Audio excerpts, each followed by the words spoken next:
Mesdames et messieurs, bonjour, on est de retour pour ce nouvel épisode sur le jardinage. Aujourd'hui, on continue ce qu'on avait commencé l'année dernière. Non, la semaine dernière. La semaine dernière, on a parlé des plantes, comment planter ses plantes en pot. Cette semaine, on va parler d'un sujet que tout le monde attend, je suppose, comment planter ses plantes en pleine terre. Et là, malheureusement, nous n'allons pas aborder la pleine terre, c'est-à-dire dans le champ, mais le hors-sol, quand vous voulez placer des bacs chez vous. Voilà, je vais essayer de vous donner la marche à suivre, comment faire, par où commencer, quoi couper, voilà. Bien sûr, vous savez déjà, moi et ma fainéantise, nous allons rester assises sur ce beau tabouret en bois et je vais vous mettre les images ici que je vais pouvoir vous commenter en live in direct. Les images que vous allez voir sont des images de nos installations. Alors pour ceux qui ne le savent pas, nous avons une deuxième entreprise. Moi je suis sur une deuxième entreprise avec une associée, voilà, Dominique, et nous faisons la mise en place de jardins créoles, potagers, médicinales, mixtes ou juste aromatiques chez les gens. Voilà. Là, les images que vous allez voir, ça peut être des jardins qu'on a fait il y a 2 semaines, une semaine ou la semaine dernière ou cette semaine. Voilà, ça dépend. Donc, je vais essayer d'adapter les images par rapport à ce que je vous dis. Et dans tous les cas, on commence d'une certaine façon, toujours de la même façon. Il y a des fois, on a plus de choses à faire. Il y a des fois, on a juste à venir poser les bacs et mettre la terre. Mais je vais tout vous expliquer de comment on fait pour avoir une terre après qui donne de beaux fruits et de beaux légumes et que les clients soient contents. Voilà. Parenthèse, si ça vous intéresse, vous aussi, d'avoir un jardin créole ou alors juste avoir besoin de conseils parce que vous ne savez pas par où commencer, nous avons des options, donc soit la mise en place de jardin créole sur mesure, donc je vous mettrai le lien en barre de description pour accéder au site internet pour en savoir plus, à vous faire une demande de devis, c'est jadine.com. Ou sinon, pour les diagnostics, vous ne savez pas par où commencer, vous n'êtes pas sûr, vous avez la main verte, vous n'avez pas la main verte, vous avez commencé, mais vous n'êtes pas sûr, vous avez fait des bêtises, des plantes sont mortes, voilà, paix à leurs âmes. Vous voulez qu'on vienne et qu'on vous aiguille, c'est aussi sur jadine.com. Je vous mettrai aussi le lien direct pour prendre rendez-vous pour le diagnostic. Ça dure maximum 2 heures et à la fin de ça, vous recevez un beau PDF ou alors voilà, qui va avoir soit des schémas, soit des explications, etc. En général, ce que font les gens, c'est qu'ils préfèrent passer par cette option pour après demander un devis sur mesure pour qu'on puisse vraiment avoir connaissance des besoins. Maintenant, si vous ne voulez pas passer par tout ça, vous pouvez aussi nous envoyer vos photos, vos vidéos, vos explications de ce que vous voulez si vous êtes sûr de juste vouloir un jardin créole. Voilà. Toutes les informations se trouvent sur le site internet jadine.com. Enfin, si vous avez déjà un jardin, que vous n'êtes pas là, que vous êtes souvent en déplacement ou que vous vous déplacez pendant quelques temps, pendant 1 mois, 2 mois et vous voulez qu'on s'occupe de votre jardin, c'est possible. Nous avons des politiques d'abonnement, des options d'abonnement, voilà, qui vont de l'abonnement très simple, basique, où vous pouvez nous poser vos questions et c'est très virtuel, à on se déplace jusqu'à 2 fois par mois pour venir faire un entretien de votre jardin. Je répète, médicinal, aromatique, mixte ou bien juste potager. On ne fait pas les arbres fruitiers, on ne fait pas l'entretien des jardins, on ne passe pas à la déboussailleuse, c'est vraiment, on parle de potager nourricier, on parle de plantes médicinales, on reste dans du petit. Voilà, de toute façon, vous aurez toutes les informations, encore une fois, sur jadine.com. Bref, j'ai fait trop de blabla là, on peut commencer cette vidéo, c'est parti. La première étape, quand vous commencez, après avoir vu vous avez déjà dû voir toutes les vidéos précédentes qu'on a vues, on a vu de repérer son environnement, de bien analyser et de repérer l'espace où on va planter, on va poser son jardin. Donc nous, ce qu'on fait quand on arrive chez le client, et c'est comme ça que je vais aussi vous donner voilà, les clés pour faire un jardin chez vous, vous délimitez. Donc nous, on délimite vraiment un espace avec le client et on dit, bon ben là, c'est là que ça va être parce qu'il y a plus de soleil, parce qu'il y a moins de vent, parce que c'est plus proche de la maison aussi. Pensez à ça, n'allez pas faire un jardin qui est à Perpète-les-Baies et puis vous n'êtes pas capable après d'aller faire l'entretien et les récoltes, parce qu'il n'y a pas que les récoltes, il faut aussi entretenir. On va parler de ça à la fin de la vidéo.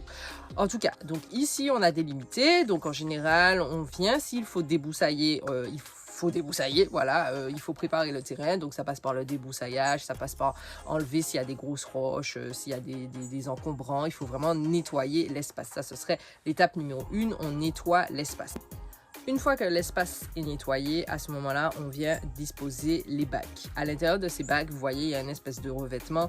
C'est du parapluie, en fait, c'est pour éviter que l'humidité vienne taper directement sur le bois et donc le manger. Vous avez plusieurs types de bacs. Vous pouvez faire soit un bac en aluminium, on a déjà fait ce genre de prestation pour les clients, soit vous faites directement des bacs en bois comme ce que vous voyez là actuellement. Nous, c'est du classe 4 peint. On lui passe aussi un coup d'huile de lin en plus de ça, plus le parapluie et plus le géotextile s'il y a besoin, si on ne veut pas que les racines aillent dans la terre, si c'est vraiment un jardin hors sol 100%. Voilà. Si c'est pas un jardin qui est 100% hors sol comme on a ici, c'est un jardin où on a fait un aplanissement, c'était en pente et on a placé des bacs. À ce moment-là, la terre avait déjà été testée.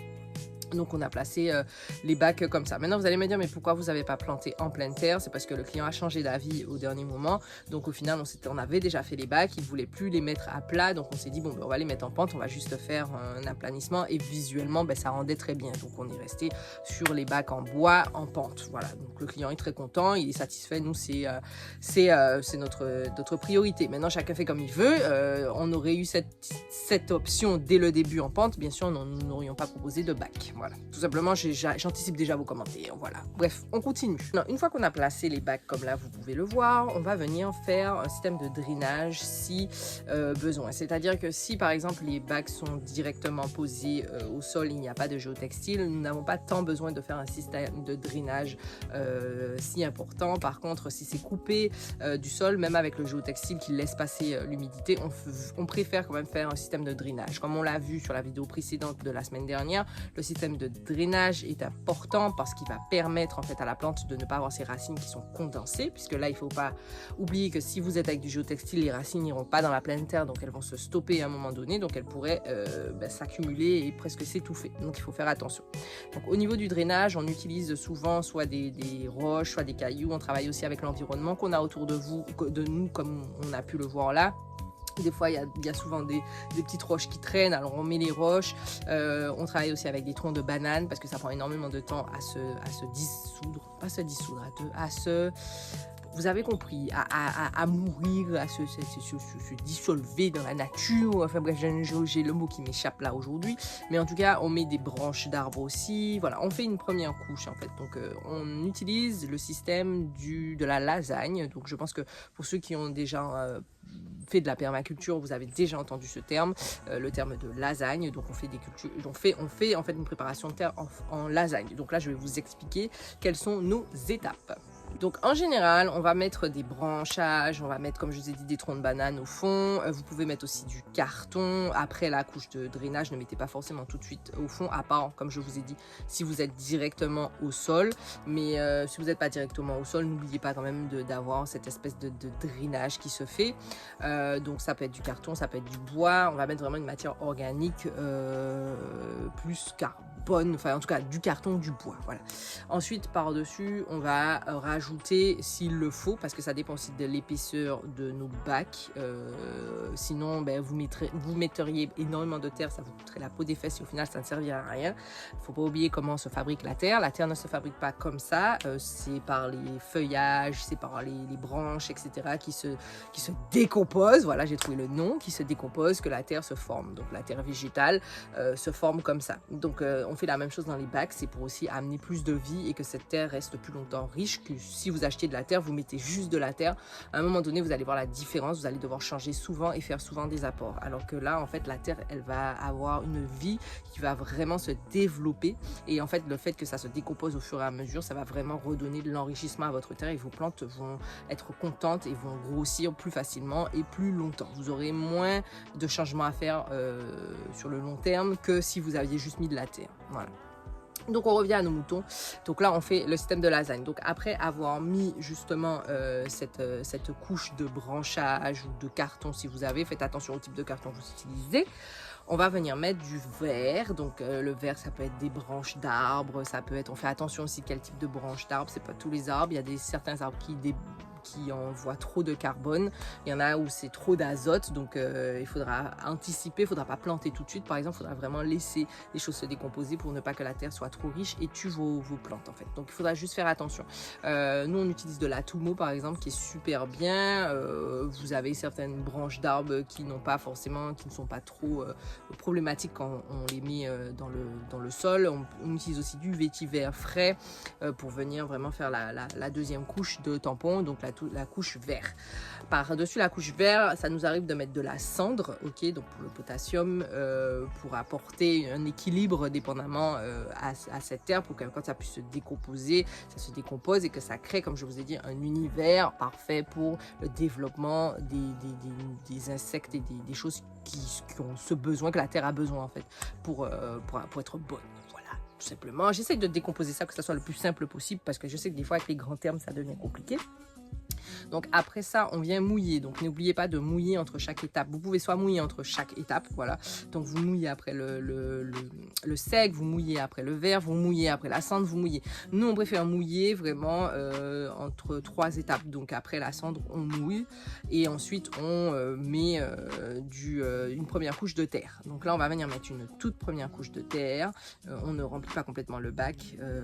On met à peu près une couche comme ça. Et par-dessus, on va venir mettre une couche de fumier composté. Alors le fumier composté, c'est intéressant. Vous pouvez utiliser du fumier sec, mais vous n'en mettez pas beaucoup. Le fumier composté, comme son nom l'indique, c'est qu'il est composté, donc il va prendre un petit peu plus de temps à se décomposer dans la terre. Donc il va venir faire un enrichissement sur le long terme en fait de votre terre. Donc c'est vraiment génial. Nous ici, on utilise un fumier composté qui vient. Je vais y arriver de la commune des Anses d'Arlay. Donc c'est Anthony qui a une superbe ferme sur la commune des Anses d'Arlay qui est 100% bio, pas de chlordécone, vraiment, et c'est à base de lapin.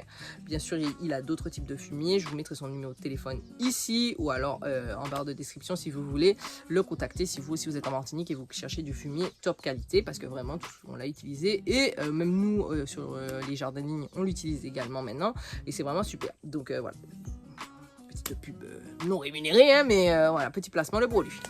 En tout cas, donc on fait une petite couche de fumier ici. Vous allez me demander, mais pourquoi vous faites ça là? Pourquoi vous mettez pas ça tout en haut? Parce que ce qui va se passer, c'est que quand on va planter, en fait, les racines seront directement en contact avec ce fumier là. Donc la plante sera au niveau, les racines de la plante seront au niveau de ce fumier. Donc elles auront directement accès au garde-manger. C'est pas en fait. Après, on va venir aussi mélanger un petit peu. On laisse pas forcément la couche comme ça. On va un petit peu la mélanger avec la couche de base de terre que l'on retrouve. Et ensuite, par-dessus, on va revenir mettre une couche de terre. À ce moment-là, on aurait pu mettre, par exemple, du marc de café. On aurait pu mettre des coquilles d'œufs. On aurait pu mettre autre chose. Mais on décide vraiment de rester dans le simple. Les lasagnes que vous allez retrouver en général sur la permaculture vont avoir vraiment un effet de lasagne. C'est-à-dire qu'ils vont refaire le même processus plusieurs fois, jusqu'à 3 fois. Donc vous allez retrouver le fait d'avoir mis des feuilles vertes, du carton, du bois, des feuilles vertes, du carton, du bois. Nous on fait pas ça parce que on n'est pas en pleine terre, donc et qu'on n'a pas forcément le temps entre guillemets ni l'espace pour faire autant de grandeur, et qu'on a des plantes en fait qui sont déjà développées quand on les plante. Donc on fait aussi attention à ça, parce que quand vous avez trop d'épaisseur, il faut que la racine elle soit capable aussi d'aller chercher à manger. Maintenant chacun fait comme il veut, ça c'est notre façon de faire. Vous pouvez adapter à votre façon de faire, chacun fait comme il veut entre guillemets. Ça fonctionne pour nous, peut-être que ça fonctionnera pour vous ou pas. Donc c'est à vous d'essayer. Comme je vous ai dit, ça change d'une façon de faire à une autre, ça change aussi d'un terrain à un autre, et ça change d'une localisation à une autre. Voilà. En tout cas, c'est comme ça qu'on fait nous. Voilà.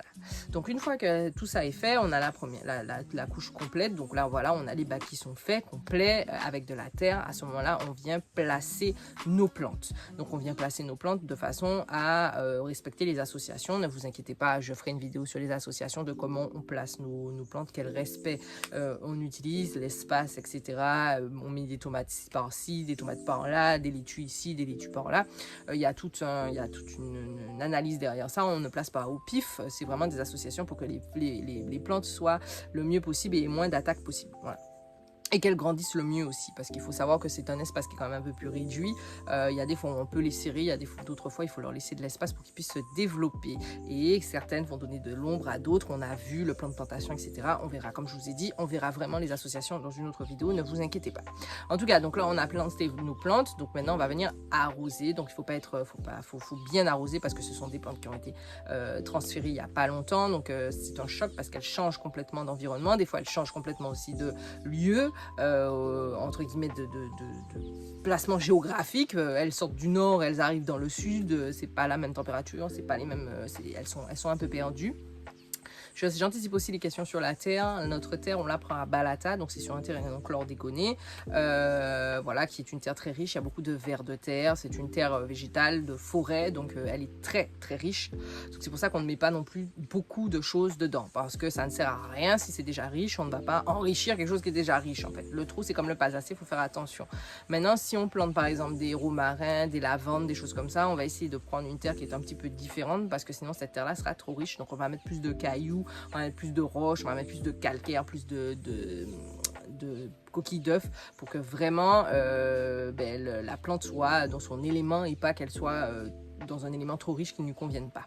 C'est mon petit moment pub. Si vous regardez cette vidéo, c'est que vous êtes intéressé par le jardinage. Je vous rappelle que nous avons participé à l'écriture d'un e-book sur le thème de l'écologie. Donc ce e-book fait 160 pages, et dans ces 160 pages, vous avez des conseils, des astuces, des recettes. Nous, on a contribué à 2 articles. Le premier étant sur comment réaliser son jardin de façon naturelle, sans engrais, sans produits chimiques. Et le deuxième, c'est traiter entre guillemets son jardin de façon naturelle, donc comment protéger ces plantes avec des purins, des traitements de façon naturelle, et comment vous pouvez les réaliser à la maison gratuitement en fait, à moindre coût. Voilà.